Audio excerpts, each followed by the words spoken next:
Would like to call to order the meeting of the Pleasant Grove City Council on this September the 3rd, 2019. And I welcome all of our council people everyone is in attendance this evening, and also our city administrator, along with most of all of his staff this evening. We welcome those who have joined us in the audience and those who have joined us remotely online. We would like to start out with a Pledge of Allegiance given by Councilmember Anderson, after which we'll have opening remarks by Councilmember Lamone. Please rise.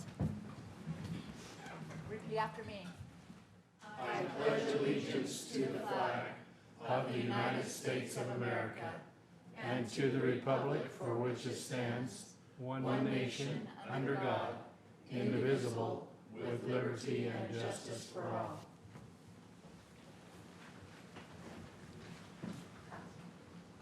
Our dear Heavenly Father, we thank you for the opportunity we have to come here tonight and gather together as staff, city council, mayor, and community members to be able to make decisions on behalf of the residents that would best benefit them and their families at this time.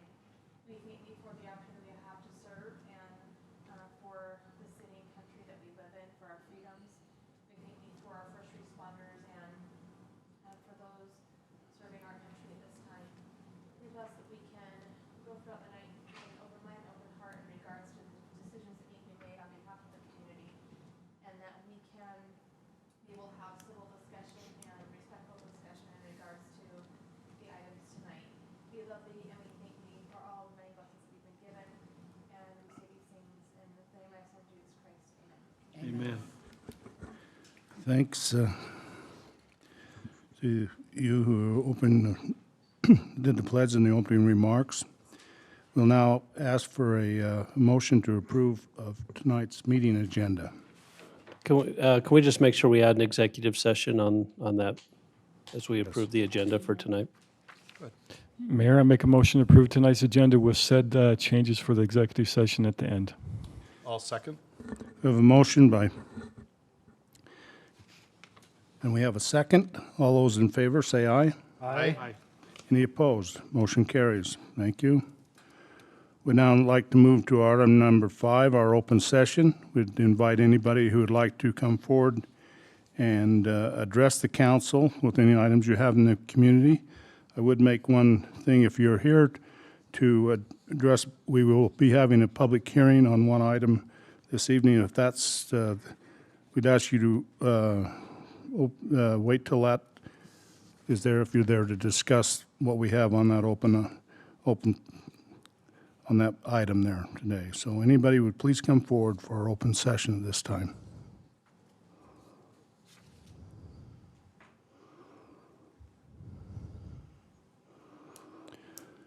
See no one would like to come forward. We will now close our open session and move on to item number 6, which is our consent items, A, B, C, D, and E, and ask for a motion to approve those items. I make the motion that we approve the consent agenda items. And I second. We have a motion by Councilmember Lamone, a second by Councilmember Anderson. All in favor, say aye. Aye. Any opposed? Motion carries. Thank you. We'll now move to item number 7, our board, commission, and committee appointments. And we have one this evening. We have Linda Walker, who has been appointed to our Historic Preservation Committee. Is Linda? We look at Nope. Lynn. Okay. So I ask a motion to, for the approval of Linda to our Historic Preservation Committee. Does she want it? She Did does. she apply? She does. She does. All right, Actually, then I thought she was on it.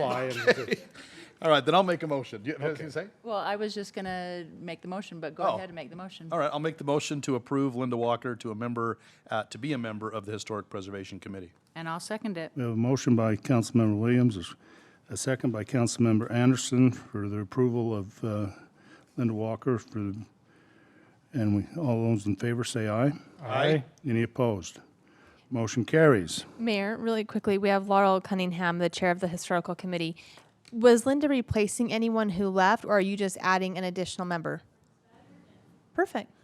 I And are you thought she was fully- already on, so now we know it's official. Yeah. Oh. Okay. And now she's back. Oh. Okay.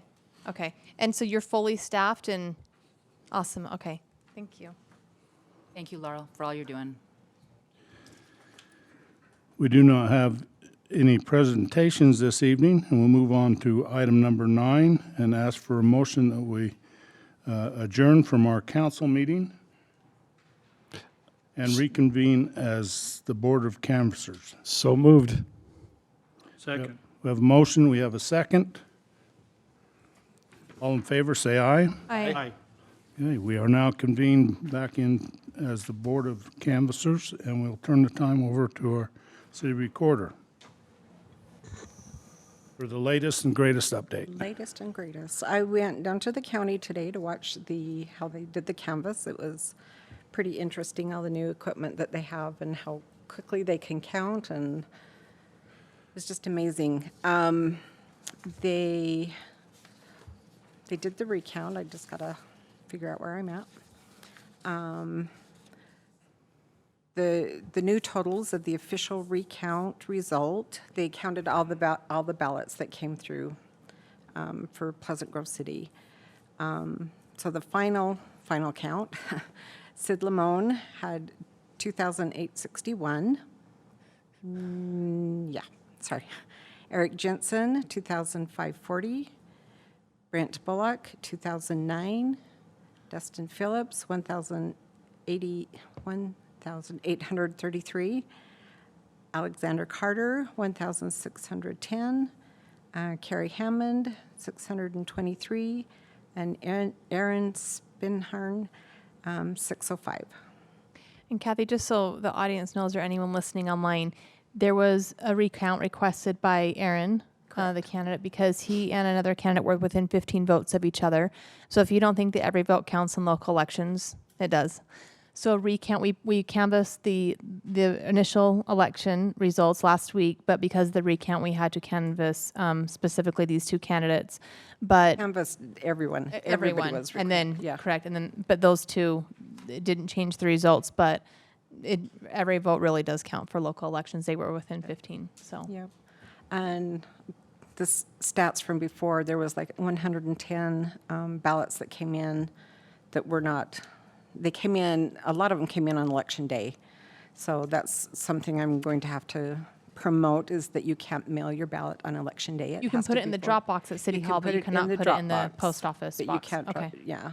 Or your It has mailbox, to be okay. postmarked the day before the election day. And do those residents get notified that their ballot did not count?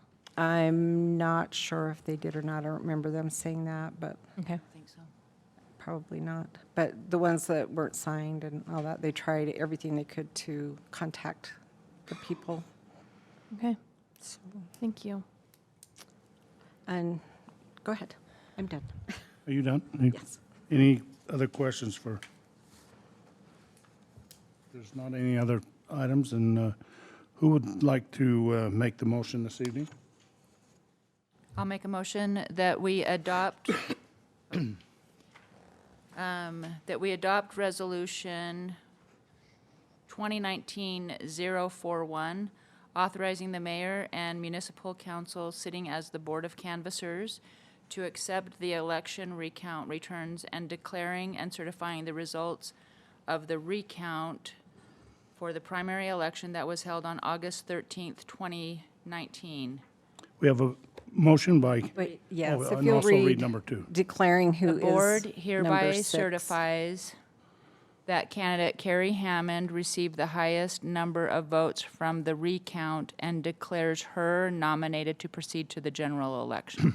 Thank you. We have a motion from Board Member Anderson, and I'd like a second. Second. We have a second. We have a second from Board Member Walker, and this will be a roll call vote. My page here.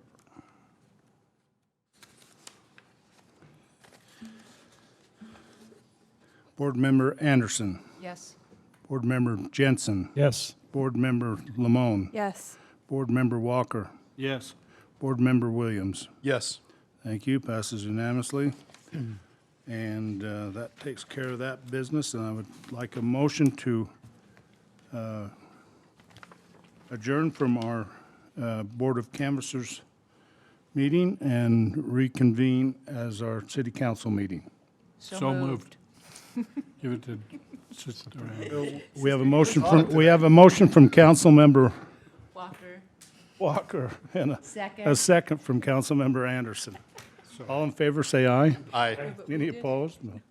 Okay, we're reconvened back into our, It was funny that we both did the same. boy, you guys are. Okay. Now move on to item number 11, our public hearing this evening.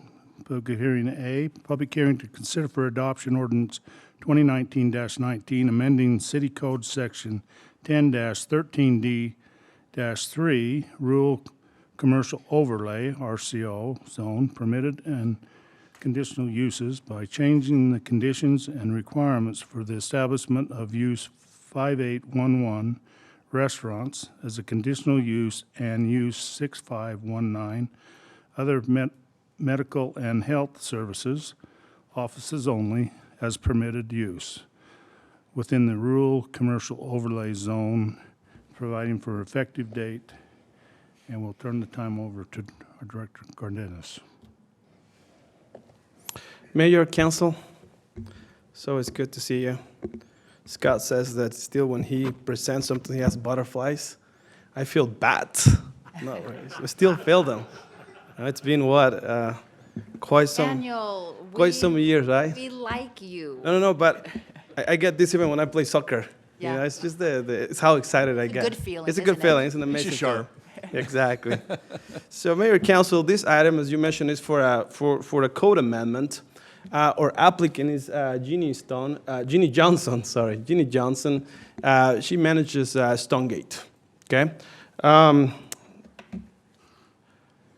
She manages Stonegate, and the zone, the verbiage that we're changing is for the RCO, the Rural Commercial Overlay. Here's a really far-away map of the zoning map of our city, and then I would like everybody to focus on this area right here. This area that is right here in red. I'm using my mouse to point it out. Okay, so that area right there it's made out of 3 different lots, 3 different parcels. Okay, so what we did to that area, that is, it has frontage on 2600 North, was a couple of years ago to give it to put an overlay zone. We rezoned that. We gave it an overlay zone. Since it was in a rural residential zone, we put a layer of new set of rules that it was called the Rural Commercial Overlay. Pretty much what we did around that time was to come up with certain commercial uses that could be operated from any of those parcels right there. Okay, if we think about that, see, there you go. It's a little closer. We can see the 3 parcels right now. So Stonegate, it goes kind of like right here. Okay. This is where the school is right now. There's a school and a really cool soccer field, by the way, indoor soccer field in there, and it's also a school. And then we have a landlocked.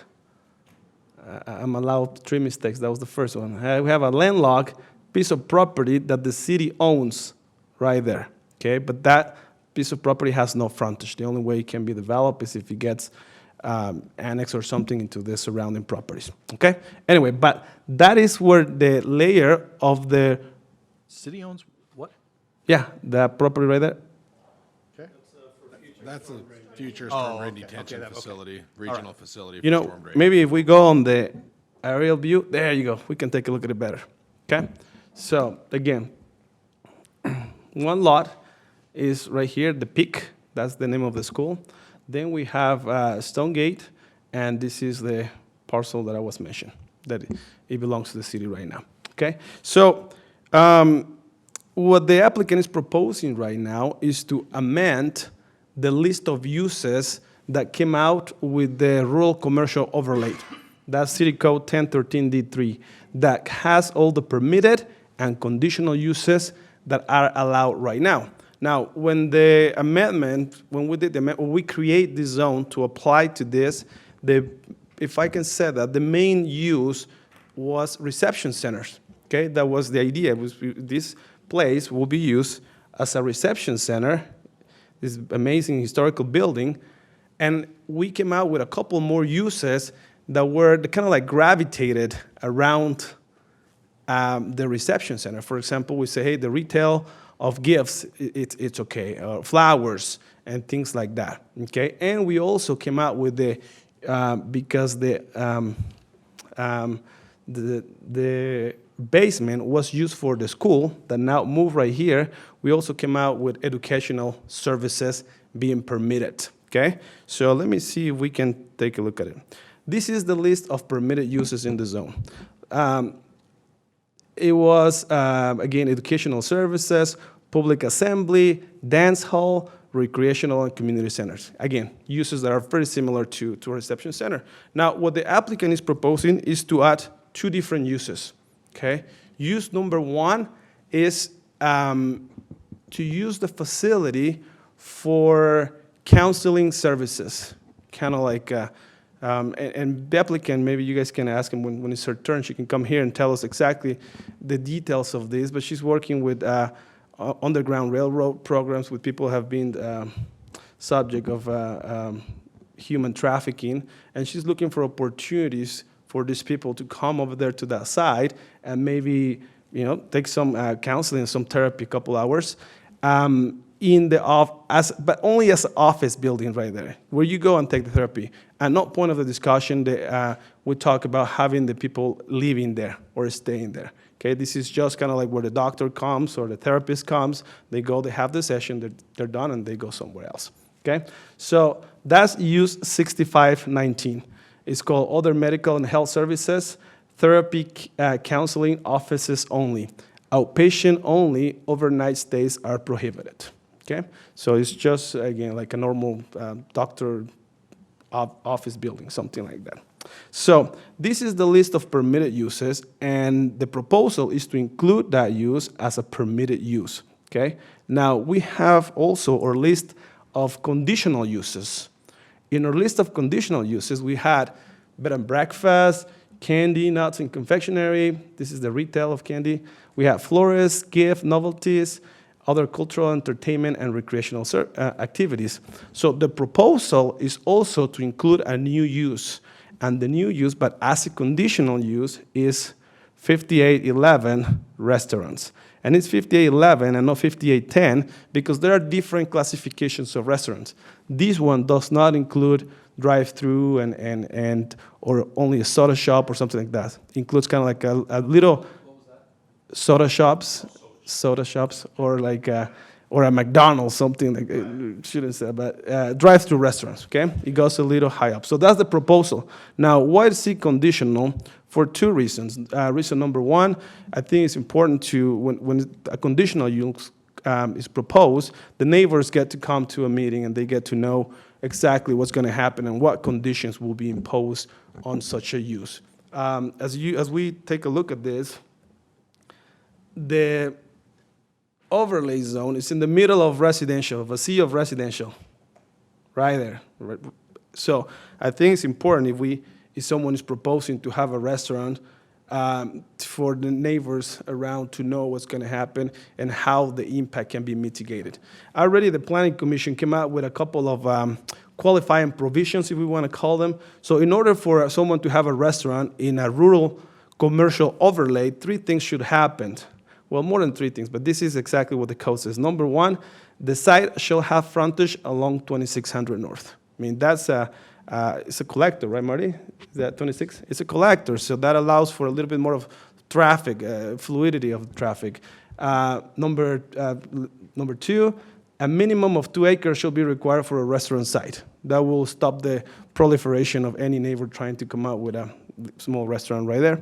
And letter C, the square footage of the restaurant designated for food services the size of the restaurant, shall be determined and limited by the number of legal parking spaces provided on site. I mean, at the end, we don't want to create a problem for us where we don't have parking and we end up parking on the street, right? So at this point, we don't have a site plan.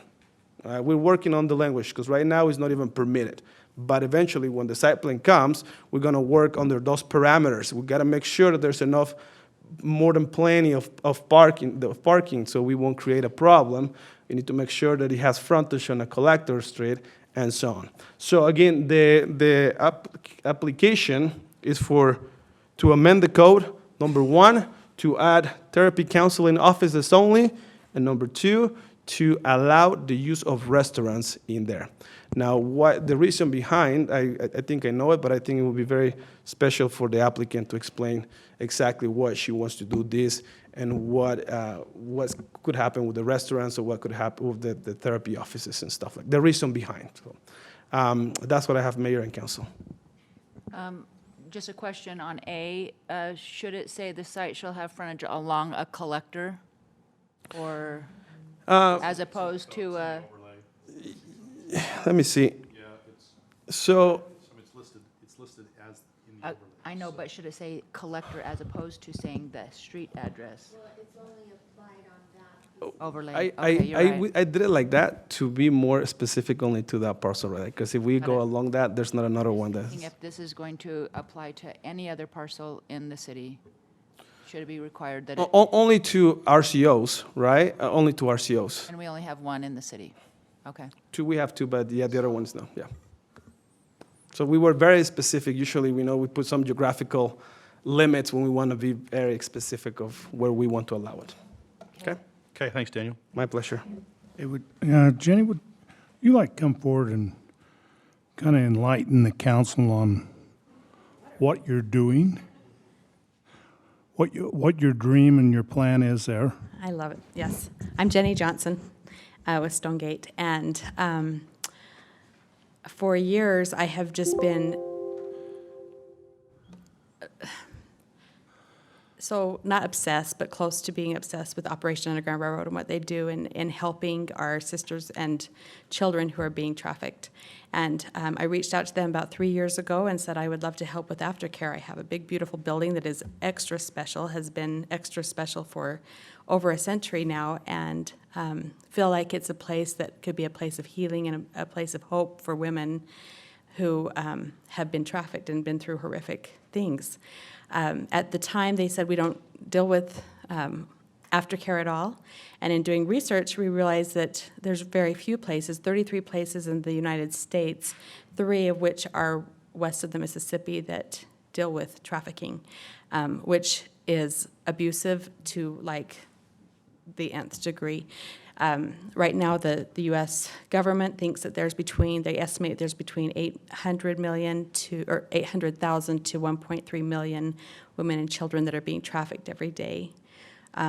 It's a horrific nightmare for these people and a lot of people around here, we just live in our happy little, wonderful, blessed community, and we don't realize that there are people who are suffering. And I think as a community, we can really provide help for these women. We will not be able to help children right away as they have to go, the laws mandate that they go into the foster care system. So we will not be able to help children. But we're finding that the best time for treatment is any time after the age of 17 and older anyway. So it's a good thing. We will be able to vet these women, make sure that they are in the second stage of life. There are 3. The first is where they are just barely rescued or escape, and there's a lot of addiction issues and some other issues that are kind of the darker side. We're not going to be dealing with those kind of women. They have places for them. We want to help with the treatment and the training and the helping to assimilate into a community, and hopefully help them find communities that will open their arms and accept and love them. So that's what we're doing. And with the restaurant, that we'll be able to provide opportunities for them to get on-the-job training. That's only part of it. We're partnering with a woman named Tessa White, who organized a great company called She Team that helps underprivileged women. If they want to become a computer programmer, the sky's the limit. We'll give them opportunities that they don't have right now. So that's kind of what we're doing. Do you want to, any questions on that portion? I just wanted to say, Jenny, thank you. You're a beacon on the hill. This is truly amazing what you're providing for these sisters, and so thank you. Thank you. So Jenny, will they stay at a different location Yes, for we will like not overnight? be housing them at Okay, all. so Even though we are a bed and breakfast, we will not be housing them there. Okay. That will be So offsite. they would come to your facility like during the day? During the day. Okay. And then one question we've been asked is, well, would they be there during the restaurant hours? Only if they want to work in the restaurant part of it, not in the food prep. Any of them can work in the food prep they want to, but only those who want to be in front of the public. I mean, hopefully that will be our goal, is to get everybody comfortable being in front of the public. But we certainly don't want to exploit them in any way. Our job is to protect them and help them. And so the restaurant will be open to the community? It will. Okay, and everything else is still going on? Yes, we'll still do weddings, we'll Okay. still do Night in Bethlehem, we'll still do the works, but yeah. Okay, that's awesome. So how did you get involved with this? I reached out to Operation Underground Railroad. I had someone call me back. Her name is Sherston Stockwell. She said, I would so love to help you, but we really don't do anything with aftercare. But she remembered that. She remembered that I had a building and potentially some access to some land for gardens and animal therapy. And earlier this year, she called and she said, I need to introduce you to somebody, and I don't want to take your whole time. I mean, we can talk about this another time, but if you'd like, I'll continue. She said, I need you to meet somebody. And she brought in, she said, I need you to meet Delia. Well, I thought she said Dahlia. So the name of our company's, our nonprofit is Dahlia's Hope. She's now going through a name change process so that, I don't know how I'm going to tell people how we got our name change, or our name anymore, but Delia had been trafficked across the Mexican border when she was 13 years ago, or when she was 13 years old, 10 years ago. She was immediately put to work in New York City, where she was trafficked 30 to 60 times a day at the age of 13. She was able to escape. She's a feisty little character. I hope you'll have the opportunity to meet her. She's on our board and just an amazing young woman, a pillar of strength. But she escaped. They caught her. They beat her up and said, you will never leave us again. And she said, I won't rest looking them in the eyes until I put you behind bars. And just this month, she's put 7 behind bars, and another 14 are coming up for, she's just an amazingly strong soul. She escaped to the House of the Nuns when she was 17 in Queens. They put her in touch with Operation Underground Railroad. They brought her to Utah. She was housed with the family, which was instrumental in her care and healing. And she, after she spent a little bit of time there, she said, Sherston, my friend, I want to help my sisters. I know how to get them. There's networks, but I don't have anywhere to take them. I don't have a building. I don't have land, and I don't know how to raise money. And Sherston, who was the head fundraiser for Operation Underground Railroad, says, well, I know how to raise money, and I know Jenny, and she has a building. And so the three of us got together, and hopefully we'll all be changing the world for many, many women. And hopefully our community. Oh, no, it's a good thing. It's a really good Well, thing. what can we do as a community to help you? That's a really great question, and I wish I had all the answers on that. One of the things, all of the proceeds from the restaurant will be going right back into the foundation to get more women services that they need. So patronizing the restaurant will be a wonderful way for the community to come. We will be wanting volunteers to help with gardens and just getting in the dirt with these women and realizing that just finding their true self-worth again, and that healing. At Stonegate, we'll be doing the fun therapy. We won't be doing any of the hard clinical therapy, but we'll be doing the art therapy and the movement therapy, and we're bringing in amazing clinicians that can help these women just deal with the trauma that they've dealt with, and then hopefully assimilate back into the community as quickly as possible. So our prayer is that the community will wrap our hearts and our arms around these women and just help them know how special they are. And I couldn't think of a better place on this planet than the Manila Church. Mm-hmm. Sorry, I'm going to get emotional. It's an emotional subject. It's an important thing for us to do. When are you planning on opening and starting? And We're just getting our initial funding right now. We should be opening the restaurant hopefully by February, March. Okay. And then hopefully within a year from now, we're also obtaining houses, we'll call them Dahlia's houses, that will not be disclosed to the public so that we can keep these women safe. But they will be nearby. And so when are you going to start promoting this to the community? We wanted to make sure we can do what we're doing first, so tonight's a Okay, big tonight's pivotal the first part for step. us. But then after tonight. We'll start rolling it out probably this fall. Okay. So if we can help get the word out, whatever we Sure, can do. you So, bet. That well, would please be just great. keep us informed along the way so we can support this Absolutely. effort because Thank you. it's a big deal. It is a big deal. Thank you. And even if we only reach one woman, it's Yep, it's worth it. Worth it, right? So, thank you. Is there anyone else have any questions for Jenny? Any not? Thank you. It is a great work, isn't it? And I just invite everybody to be involved in it because there will be place, we are all needed. That's, Well, and I That's would what love it a is. night where maybe there's a night where the community can come and learn about what's the organization you're, I mean, is it the underground operation? we will be partnering with them. We will not be we'll be a sister company to Okay. them. We'll be the place where they can bring women who are ready to be. Because I'd like to know more as a council member, but also a resident, Sure. because I don't think people have any idea. I didn't have any idea About the until numbers I started of digging, and women and children involved. to meet Dahlia. You'll hear her story sometime. It's better to come from her mouth. But one of my favorite stories that she told, I said, Dahlia, what was the hardest thing? And she said, Jenny, I never had my own pillow. I had to wrap my jacket up, and I never had a blanket or pillow. I'm like, man, we can do better than this as a society. We can help people.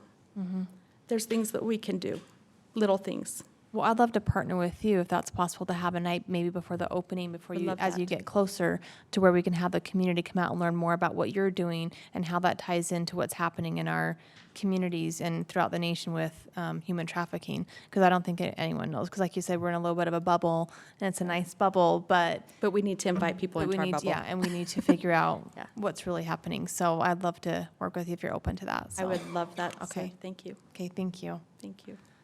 Thank you. All right. I'd now like to open up our public hearing to consider adoption ordinance 2019-19, amending our city code. Anyone who would like to now, I declare it now open, and anyone who come forward and address the council on this ordinance amendment. Looks like we have no one to address us. We will now close the public hearing and bring it back up to the council for any further questions or discussion from the council. If not, do we have any questions?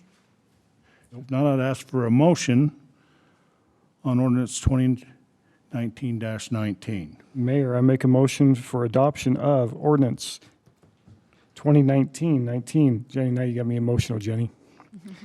Amending City Code, Section 10-13D-3, Rural Commercial Overlay RCO Zone, Permitted and Conditional Uses, by changing the conditions and requirements for the establishment of Use 5811 restaurants as a conditional use, and Use 6519 other medical and health services offices only as permitted use within the Rural Commercial Overlay Zone RCO, and providing for effective date. I'll second. We have a motion by Councilmember Jensen, a second by Councilmember Williams. This will be a roll call vote. We'll start out with Councilmember Anderson, Yes. Councilmember Jensen, Yes. Councilmember Lamone. Yes. Councilmember Walker, Yes. Councilmember Williams. Yes. Thank you. The motion passes unanimously. We'll now move on to our next item of business this evening, which is our action items. 12A, consider for approval a two-lot subdivision plat called Grove Station Subdivision Plat A on property located approximately 95 South, 2000 West in the Grove Zone, Commercial Sales Subdistrict, Sam White's neighborhood. And we'll turn the time back over to our director. Mayor, Council, These items the mayor mentioned is for a two-lot commercial subdivision. Okay, so we had about, let me see, it's about 4 acres of land on this part right there. Just to help us locate ourselves, we know this right there, right?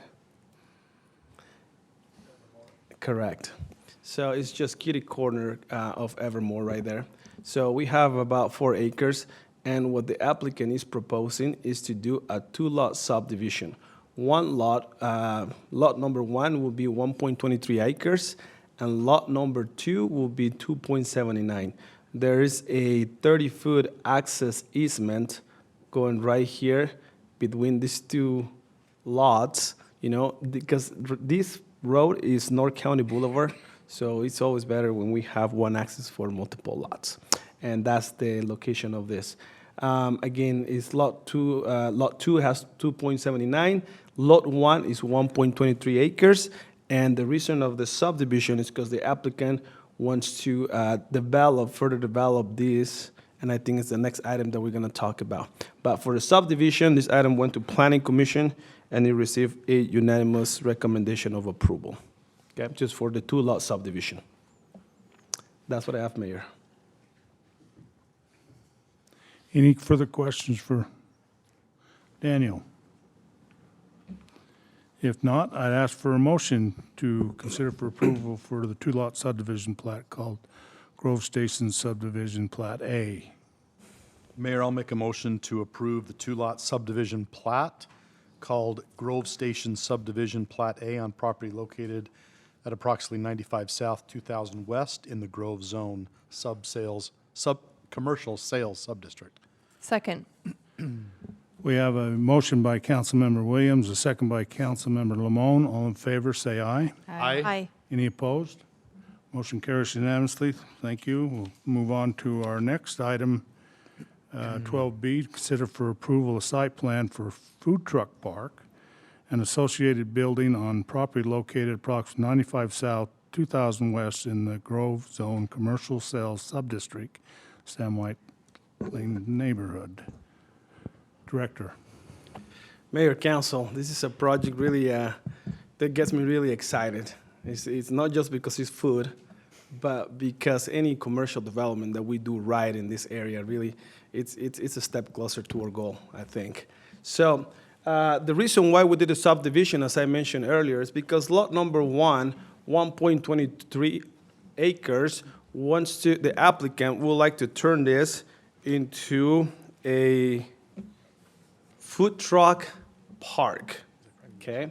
Now, the concept is semi-new. Actually, I think in the state of, in Utah, I know 2 in Utah County. No, sorry, in Salt Lake County. There's Soho Park in Holiday, and the Hub, I think it's in South Jordan. But nothing down here in Utah County? No, not that I know of. But I love my peeps from Salt Lake County, but I think ours it's better design and yeah. So why?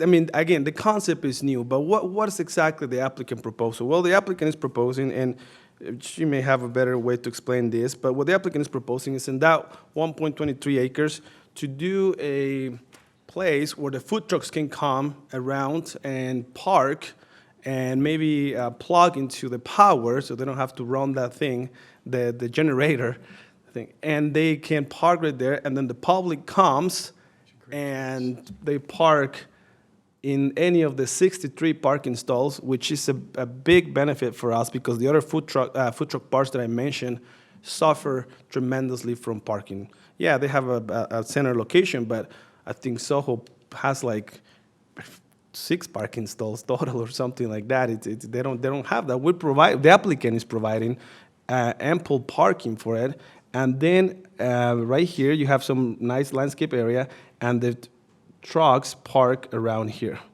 different food trucks.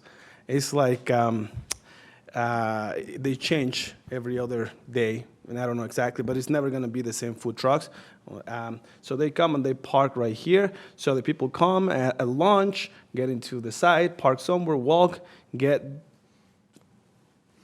food truck food. I love food truck food. Daniel? They can get what? Yes. How many trucks can it handle? How many hookups again? Yeah, I think so. I talked with the applicant, and she may correct me, but we're talking about 6 right now?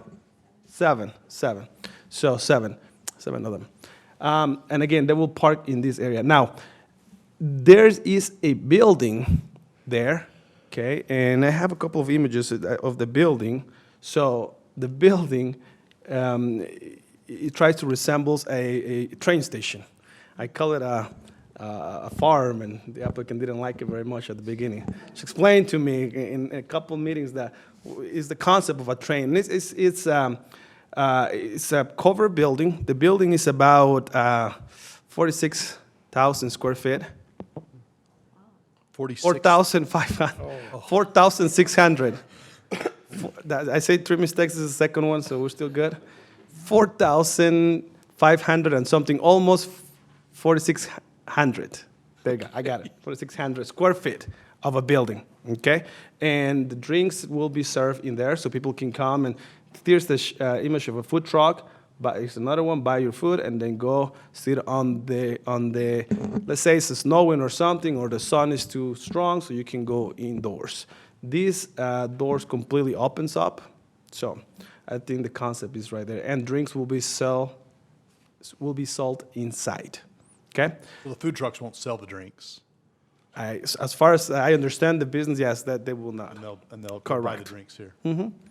And this building will also be, the architecture of the building needs to be top of the line, because we just amend the code to allow for reception centers to happen in this place. So, at night, when usually people don't go to the food trucks, there's no lunchtime, people can rent that out for a wedding or something like that, okay? So, again, the good thing from this site plan is that the applicant is providing 63 parking stalls.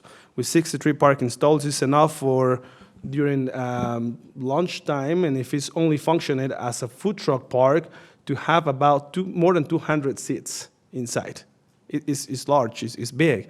I'm thinking the hub, which is a similar concept to this, the other food truck park in South Jordan, doesn't even go more than 100 seats. This one can accommodate up to 220, I think, seats for lunch. And if it's gonna function as a reception center, it can have up to 250 seats, 250 people in there at one point. So that's the concept. The applicant and staff, we're still working a little bit on the landscape of what's gonna happen right here. This is also a storm drain detention, right, Marty? It's a detention facility. So we're still working on that, how we're gonna accommodate the landscape and also be a dual function and be used as a detention facility without having the plants drown in there or something like that. But as we can see, there's some train tracks right there as well. We need to work on how those are going to be located right now.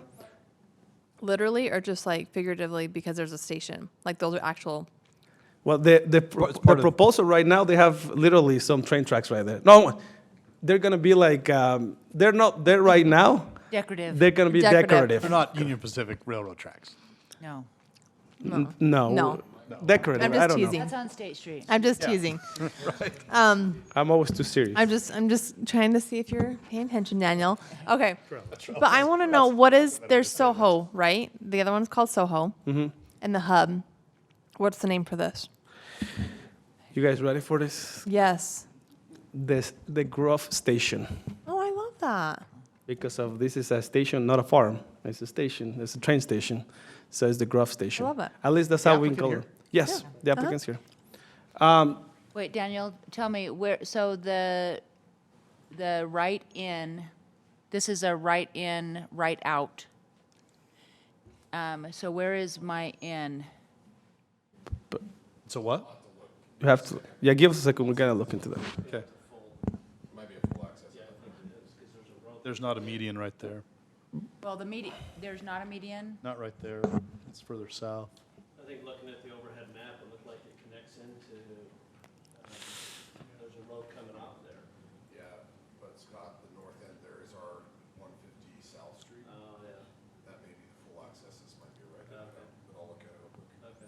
Good question. Was that the question, if it was a write-in, write-out? Just go to the The aerial view? aerial, Yes, not that one, that one. okay.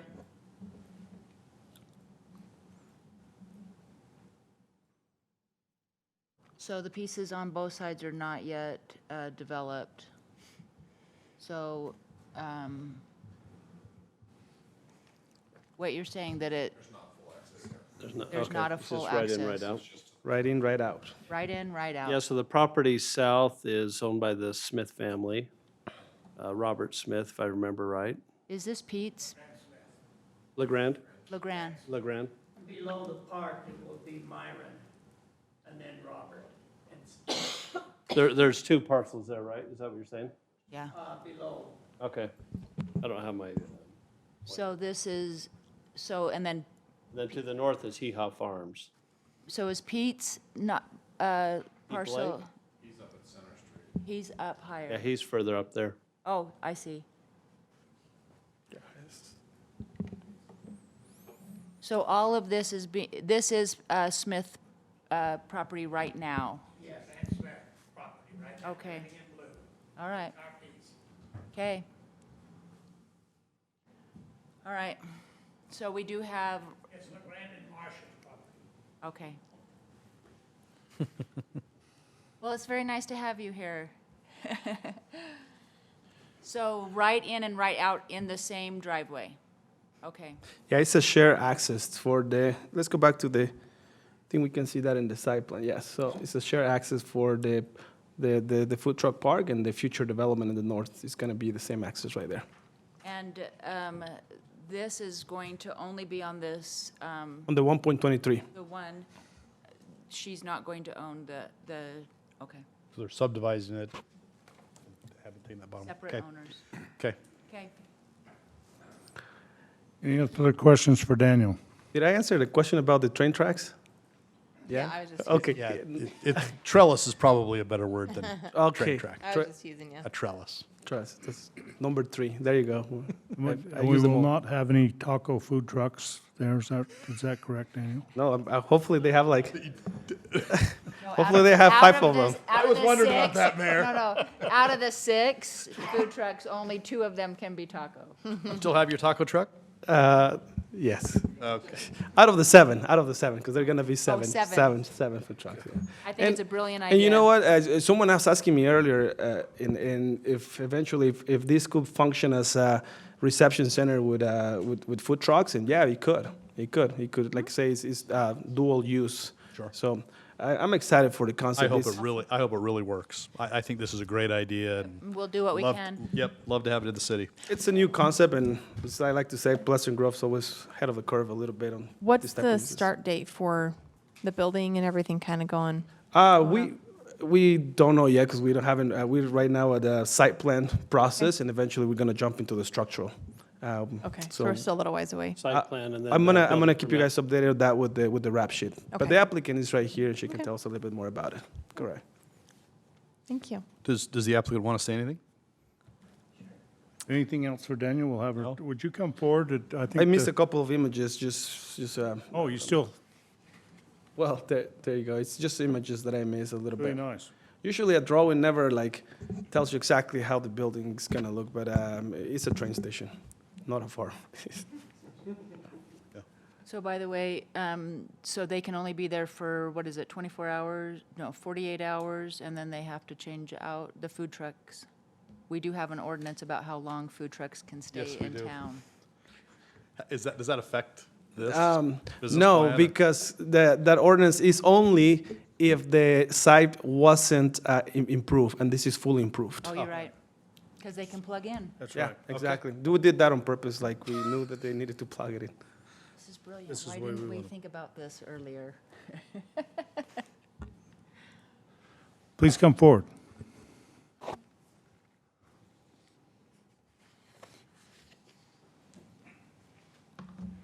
Hi, Hi. I'm Claire Moon.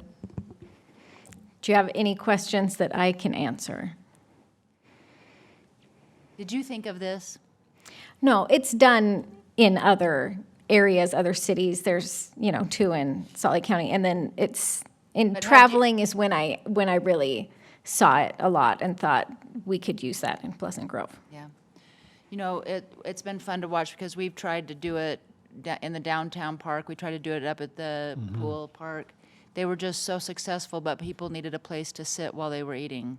Yeah, So I'm just really grateful people that you love thought the about food it. at food trucks, but the experience of eating there is not pleasant most of the time, especially if you're a family with kids and you have Need a restroom. a hot parking lot and a curb to sit on, and yeah, you don't have a restroom, you don't have a cool area. So this is hopefully addressing all the things that the customers of the food truck need and that the food truck owners themselves would find useful. Well, so for a day population in that area, this is huge where you're at. It gives a central location for everyone to go to, and for Sid to bring her play trains to play with. So So are you going to have music and anything like that on the weekends?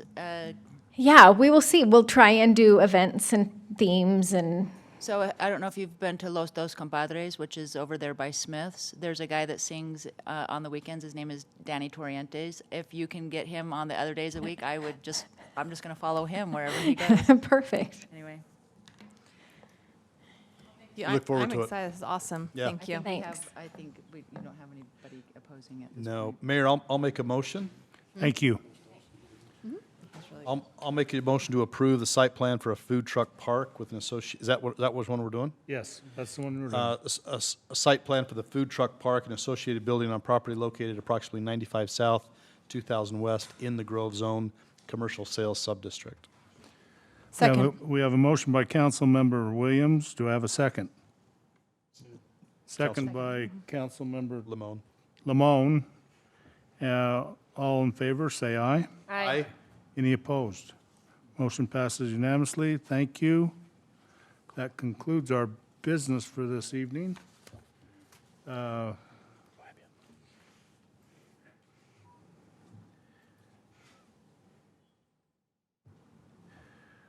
Let's go ahead and have our reports from our staff members, from our directors. Sherry, we'll start with you. Okay, just a reminder of Heritage Fest on September 16th. Each year we've done a bit more than the previous year, and it's the same this year. It's going to be a lot of fun. We have a lot of activities planned, and the Historical Commission has gotten more involved. And so there's more involved in finding your history in Pleasant Grove than we've ever had, along with all of the things that all the kids look forward to, like the brick making and the log carving, whatever, log burning, Log branding. branding, there you go. Thank you. It's one of my favorite And things, will too. the entire event be in the downtown park this year? I know last year we were under construction and things like that, but will it be? Yes, it'll be in Okay. the downtown park and the cemetery, of Okay, course. gotcha, as in years past. Yes, and so there will be rides on the Carriage hay or? rides and things like that, taking people over, and carriages taking people over to the cemetery, along with around the block for some who don't care about going to the cemetery. But lots and lots of things going on. And it's worked out really nicely to have it on Monday night. The weather's been cooler and people seem to have fewer conflicts Mondays than Saturdays. So it's worked out really nicely. So I really hope you can come. And if some of you may have ordered dinner last time, pre-ordered that dinner. It was really delicious and a ton of food for the cost. And so if you'd like to pre-order your dinner or for your families, you can get on the city website or just go in and. Can you purchase there that night, or is it only pre-order? It is pre-order for the Dutch oven dinner. Okay. There will be some other food available also that night Okay. from the same chef, but just not as nice. Okay, perfect. So it's going to start at? So it starts at 5 to 9, is that right? yeah, 16th? 5 to 8:30. Okay, perfect. Fun. And then if you can help us with Harry Potter, that is September 28th, Saturday. Please tell me so that we can actually get you assigned to a role that night. We have different shifts. They're 3-hour shifts. And we need help cleaning up after. So it's a lot of cleanup afterward. So whatever if you can help us, please let us know. And if you want to just be there talking to people while they're in line, that's great too. But just let us know if you want to be assigned to something so we can get that scheduled. So thank you. Okay. Director. Just wanted to report, over the weekend, I had a message out to you guys that we were going to hold our first special needs day at the pool. And a family or a couple families had reached out to us looking for more opportunities. And so we just got together and decided to hold, and what they wanted was an atmosphere that they could come and the music wasn't blaring and there wasn't crowds or anything, that they could just come and enjoy the pool. And so we held that on Saturday from 10 to noon, just a special time for them. There was about 25. So it accomplished the lower numbers, and right at the beginning of the event, and what we did was we did half price of our regular admission. And at the beginning of the event, a local business owner came in and put money down for all of them and just said, this is near and dear to my heart, and paid basically for the whole party. And so they wanted to remain anonymous, so I'll respect that. But it was awesome that he came and did that. There was a family that was there at the time, and they was brought to tears that someone would do that for them. And so really awesome. And just interacting with our staff there, we're going to definitely provide more opportunities for special needs at the pool, and then also we're going to look for more opportunities at Recreation Center as well, so that we can definitely provide something for everyone in our community. So it was a great event. That's awesome. Love that. Matter of fact, I had somebody come up to me on Saturday, had heard about it, had heard about the event, and said what a great thing the city's doing. So Yeah. good work, great work. Was it 25 people total or 25 families? I think it was 25 people total. Okay. So So kids and yeah. their families. Yep. That's Great. awesome. Yep. Yeah. So Thanks for doing that, Tyler. That's really cool. yeah, it was awesome. So thank you. Director Giles. We had 3 great service projects over the week. Last week, we had a group come in and stain all the cabins at the Pioneer Park. And then we had a scout do a project with some rock work. Okay, wait. taking irrigation The Pioneer Park, they stained what? Cabins. Stain the cabin. Oh, the cabins. Sorry, I thought you said cabinets. Okay, Sorry, I'm the like, cabins. it's on Tyler's lap to get the Oh, microphone, so they stain like the move it over there so then the audience can hear you too. So they stain the outside of the cabins. Is that what you're saying? Sit on Tyler's lap. Oh. Got to get wireless for them. There you go. There you go, Dion. Wow. Wow. Nice, huh? So we had 3 projects last week. We had one that was all at the Pioneer Park. A bank come in and painted stained, the cabins that are there.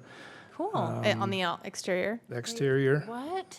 That's cool. Yep. Then we had don't ask me the name of the bank, but Eric knows them. It was a great project. They put about 15 gallons of stain out in about an hour, so they did a really good job.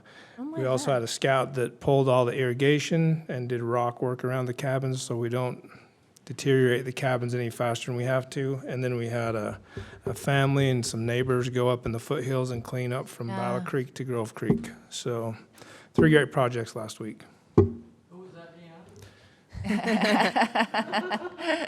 So we got a bunch more coming. It was Bank of American Bank of Fork, America? right? I don't think it was Bank It of was, America. no, it was the Phillips family that approached us. I so- know, but which bank? Who did the staining though? Oh, the staining. Capital? I don't know. I mean, let's give Central them Bank. credit. I think that's Central awesome. Bank, yeah. They do a service project once a quarter or something, and they picked us That's to come awesome. out So and help, Central Bank, and then Dustin, his wife, and a couple other people in his neighborhood, and Randy Johnson went out for the cleanup. Kate, we need to do that more often. I couldn't believe it. We need a Entire gate, couches. then we wouldn't have to clean it up. If what? We need a gate, then we wouldn't have to clean it up. We're working on a gate.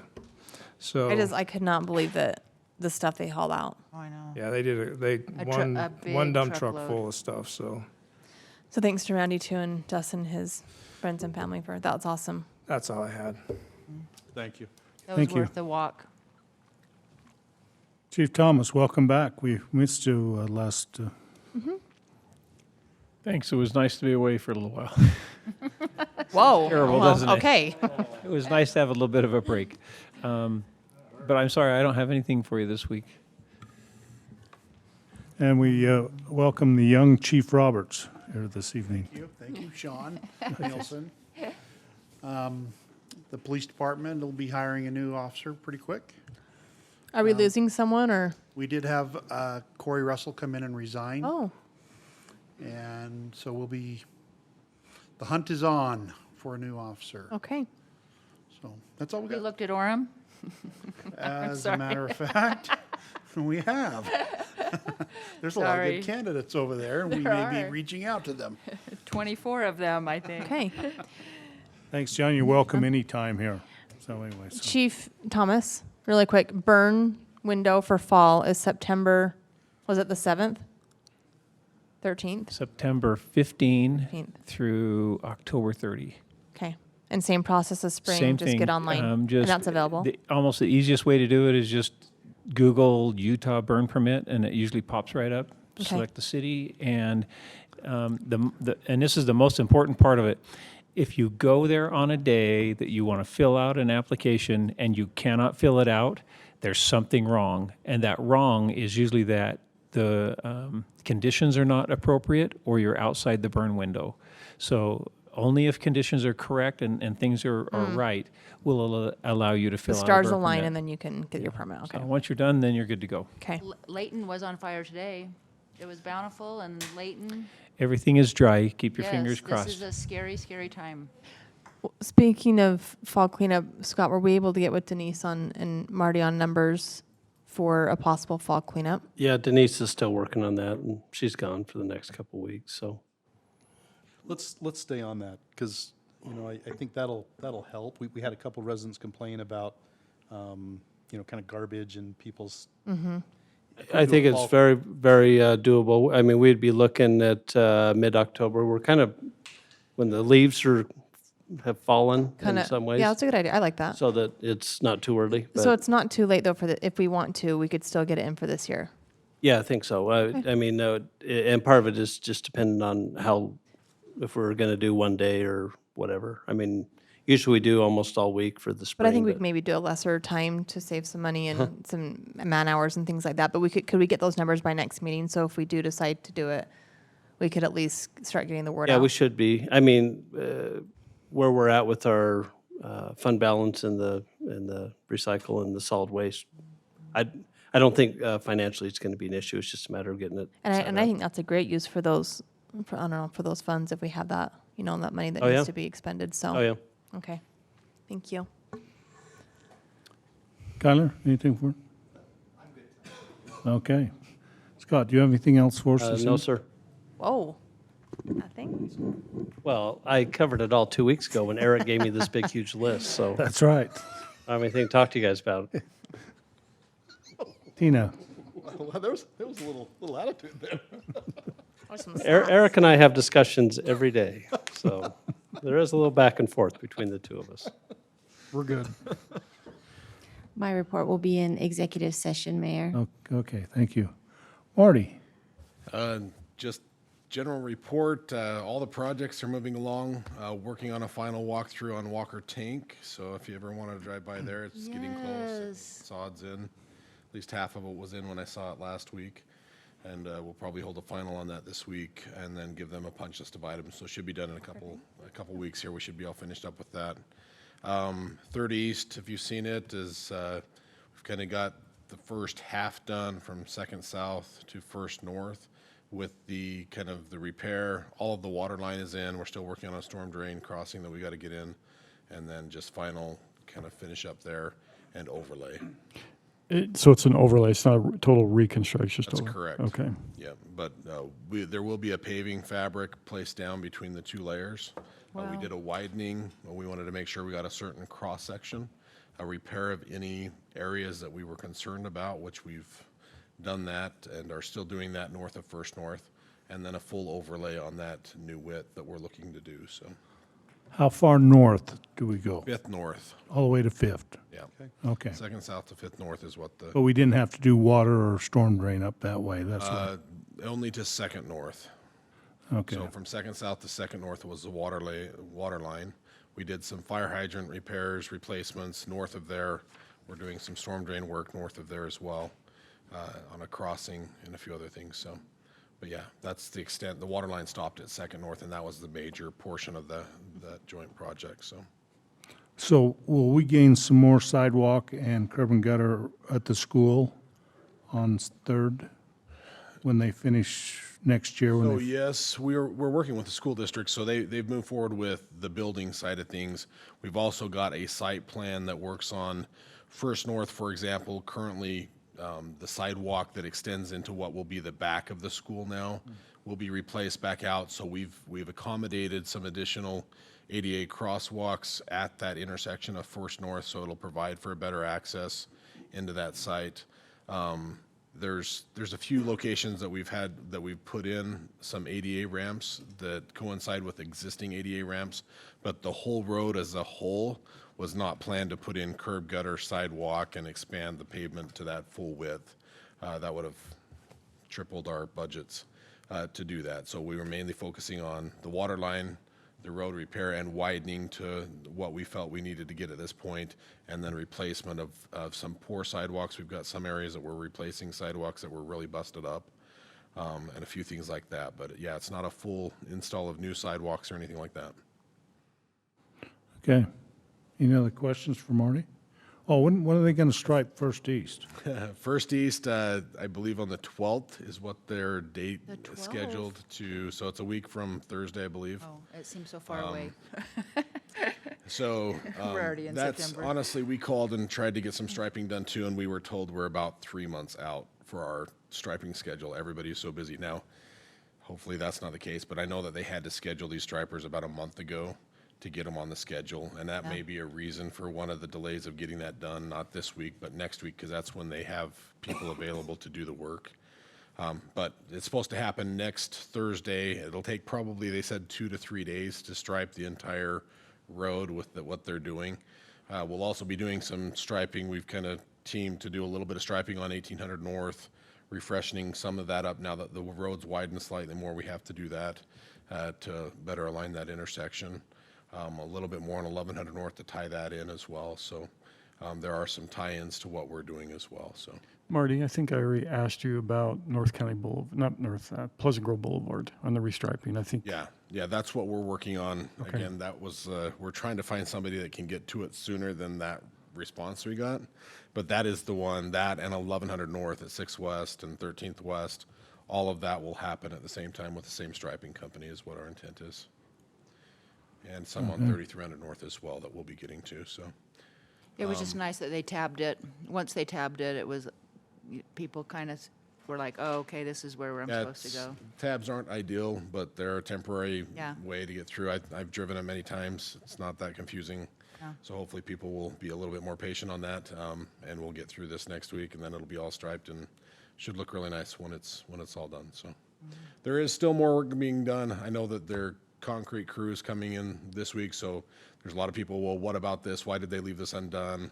I can't believe they're done and out of here. And they're still working on it. Their concrete crew, again, had to be scheduled. All these things, things are busy in the construction world. Things just don't happen overnight, and they have to plan them out. So I believe they're getting their concrete crew back on Thursday, and we'll be working through all those sections that are missed and need to be repaired and redone and things of that nature over the next week. So anyways, so that's First East. And then State Street with the sewer project, the pipe bursting project, we're about halfway done with that. Oh, yeah, I was going to wonder that. If you've been through there, it's Yeah. looking pretty good, going pretty smoothly. Trying to keep businesses happy with access and things of that nature that we're working through and working with them on them, but it's going pretty well as well. And then Battle Creek Springs is going, we've developed, or we've got into almost all of the springs now, except, well, 4 of the 7 we've got into and found some really interesting. So one of the spring boxes supposedly was if you remember those old 5-gallon milk jugs that were made out of tin, the spring box was a tin milk box with a hole in one side of it. and gravel on the one side, and then a pipe stuck into the other side of it coming out of Oh it. my So, gosh. So it's very old stuff, and that's why we're up there. They made things work, and it's been interesting to kind of hear the stories of what the contractors are finding as we get in to develop these areas. Lynn, was that under your watch? 100. That was, unless that was before Lynn was born, That was okay? I before he can was testify born. to that. I'm not that old. We love you, Lynn. That was a long time ago. That was, and so, but the there's a tin lot of milk, interesting things they're finding, and I think before me. it'll be a very successful project when we're done. We found one spring that we're not even sure if it was connected. Wow. Because we've got all the springs turned off, and, well, all the one's supposed to be on there, and there's no water coming out of the end of the pipe, so we're trying to figure out where that one is. It's just a very good project to get up there. It's been many, many years since it's been touched, at least 50 years, really, and probably some of the areas even, up to the 90 type years. And so it's very good to be up there. It'll be a And you're great benefit. documenting it now. Yeah, everything's been documented as they go, and So we might need some of those artifacts for the Pioneer Museum Yes. across the street. What about, so you can hike up to the falls, but you can't go above the falls? And how about how long are we estimating that? So right now, the trail, they're working on digging up the trail, right up the middle of the trail. That's where the new replacement pipe is going, and that's why once you don't get up higher than that, because it's going to be really right in the middle of the construction zone. That work kind of just started this last week to where they were coming all the way down to the extent of the project and have cleared that out. It will go all the way through this year. Hopefully, we're hoping to be done by November, well, before the snow Really? makes it stop working. There's a slight chance that some of the upper, we're trying to get the lower stuff done, the hard to reach stuff done, so that we can be maybe just working on the upper portions if we have to extend into next spring or next July, as soon as we can get back up there again. But we really have a very narrow construction window. It's a big project and a lot of things that they're trying to deal with. So we're really under the gun to try to keep working. It's been moving really good. I haven't run into too many hiccups and issues that we found there, but it's just a matter of trying to get it all done in the few months we have left before it's gonna. So there's no way from someone to go from Grove Creek to Battle Creek? They couldn't come down Battle Creek? So I'm not saying that they can't go off path and get down through there, but they will have it blocked off and try to discourage any access from the public up through there because of the project. It's just too dangerous. There's too many things going on, a lot of equipment, a lot of open holes, things of that nature. And so the Forest Service does have it closed. We met with them yesterday morning. It is closed. It's posted on their website. We looked at that on their website. And there's signage up there? And there's signage at the Battle Creek and Grove Creek trailheads. Okay. To mark that, but it is closed. Obviously, some people don't follow those things, and they get people all the time up through these construction areas, but very highly discourage that because of the liability and concerns with getting up through that construction equipment and construction area. So it could be a few weeks, it could be through November? Not a few weeks, definitely. November? 3 Definitely months. November. Okay. At least, and it may be some in the spring if we need to extend it over and immobilize, so. Okay, thank you. But unless there's any other questions, I think I've hit most of those. Okay. Oh, good on Marty? Okay. Daniel, you had most of the talking tonight. What else have you got for us? Yeah, well, just a couple things. We're super close, actually. I signed a contract, well, not a contract, but to get the full amount that we're gonna pay in case we go online for submittals for building permit, which I think is a great step for us. So then people can't submit for a building permit in pajamas from their home. So we're moving toward there. I have the people who's going to come and train us from Logan to help the rest of my staff to understand exactly how it's going to be done. So we're moving really close to there. And the other things, we have 2 items, and I'm not going to go too much into detail, but these are the items that are going to be presented on the next meeting. But 2 public hearings. One is going to be a rezone for a property in about 1100 North and 920 West. So they're trying to rezone that land from R18 to an R17. Okay, so that's an item that is coming next to you. I mean, you guys will get the staff report and you have the presentation, but just so you have an idea of what's coming. Again, from an R18 to an R17. And then the second item that we're working on right now, and it will come to you guys in the next city council, is a code amendment for people, for developers who would like to build more than 5 acres of one single housing product in the CS2 zone. So in the CS2 zone, we allow up to up to 5 acres, they can give them only one type of housing, either townhomes or single-family dwellings, whatever the developer decides.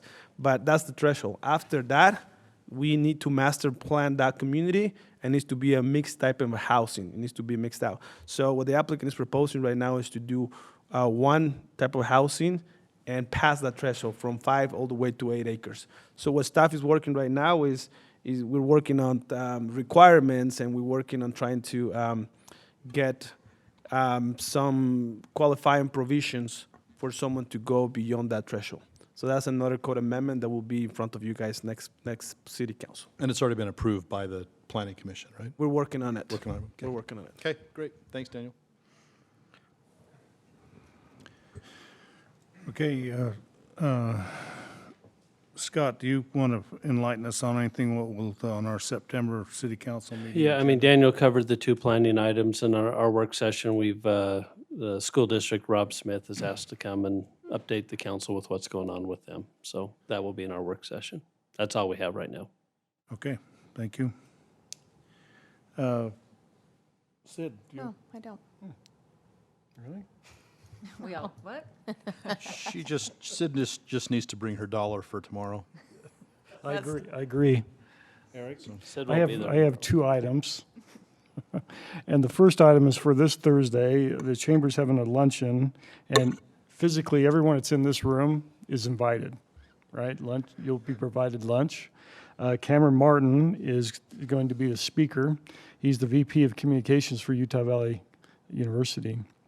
And one of his topics is going to be talking about the Utah County, was it the Good Governance Board? Yeah, I can't remember their name, but I think he was the chair. He was the chair of that, and so one of his topics is going to be talking about his role on that, behind the scenes a little bit, and what went on. And so I think it'd be good if it's a good topic, but he also wants to talk about Utah Valley and their role within our community, the role within the businesses, and our kids and our grandkids, right? What's the future? And so he's got a lot of good topics, and so everyone's heard it. This Thursday at 11:45, show up at Stonegate. You're invited. Lunch will be provided. Okay? So you've been invited to that. Now, another big one is our Pleasant Grove schools are doing Choose Kindness Week, and that's September 9th through the 13th. So get that in your calendars. And the theme is going to be blue ribbons. And so we need the help from Dion and crew. We need blue ribbons around the trees and poles in our city. And so I think we've done this once before, but it was for the police, but I think they just went out and got I think it was like those tablecloths, cheap tablecloths, the blue, and we're able to cut those in force and then do that. But we need help to cover our city September 9th through the 13th in blue. And I think tonight was emblematic of what's going on in our community and things we can do to help out and be kind to others. We had 2 agenda items that talked about that, ways that we can reach out, and I think Choose Kindness Week can do that for us. So that's it, Mayor. So September 9th through the 13th. Okay. Todd? No, I don't have anything. Thanks. Diana? Yes, I do, actually. So I've lived in town for 30 years, and I have used the emergency services 3 times. Once to save my daughter, once to save my mom.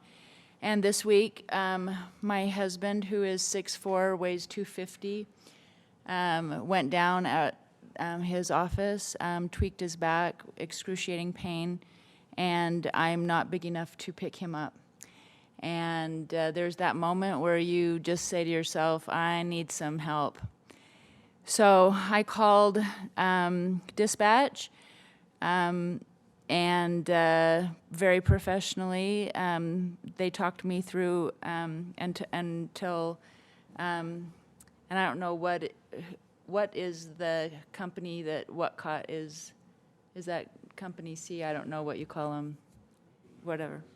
So Whatcott and Tyler Nelson and Battalion Chief Drew and 4 new guys showed up and helped me get my husband comfortable, and then transported him beautifully to the hospital.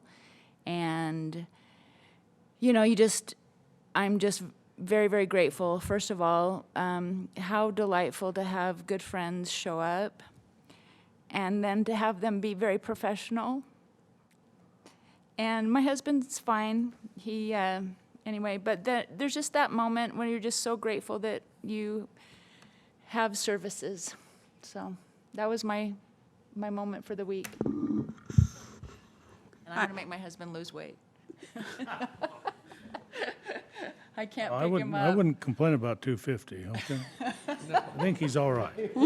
He's okay, okay? It's okay. Yeah, he just probably, you know, that forklift you I used was- on him at first, probably, So I have to say this, he went down and I looked over and I saw the forklift. I'm thinking if I can get him up, then we'll be able to see if he can put weight. No. So this is why you teach your daughters how to drive a forklift. So I just said, Lydia, go get that forklift. I put pads on it. She beautifully drove it over. We put it under his arms. We lifted it up. But then it was like, well, now what do we do? Because you got him up, but he can't walk. he can't walk. So when the paramedics walked in, He's draped over. but let me tell you this, it made it so nice for them to just put that stretcher right underneath him. He just sat down. Lydia lowered it. Anyway. So if you need any forklift work, So medical Diana, wise. I just want to second it. My experience a week and a half ago was with American Fork First Responders, but I'm also very grateful. Yes. It's just, there's just that moment where it's just like, I don't know what to do. There's not I need help. And it was literally, of course, they were there in less than 2 minutes, and they just took over. I just relaxed. Anyway. I was going to yield the floor until she started on the forklift. So that's okay. I bet they've never seen that before. Whoa, that's scary. Kathy. All right, with the council doesn't have anything else, we do have a need for a closed meeting, discuss pending or reasonably imminent litigation. I make, Oh, sorry. And I'd make that we will adjourn from that, but we will come from this meeting, but we will come back and adjourn our meeting, but we'll take no action when we come back on any items. I make the motion that we exit council meeting and adjourn into executive session for the reason as read by the mayor. Second. We have a motion from Councilman Lamone, a second by Councilmember Jensen. All in favor, say aye. Aye. Any opposed? Motion carries. We are now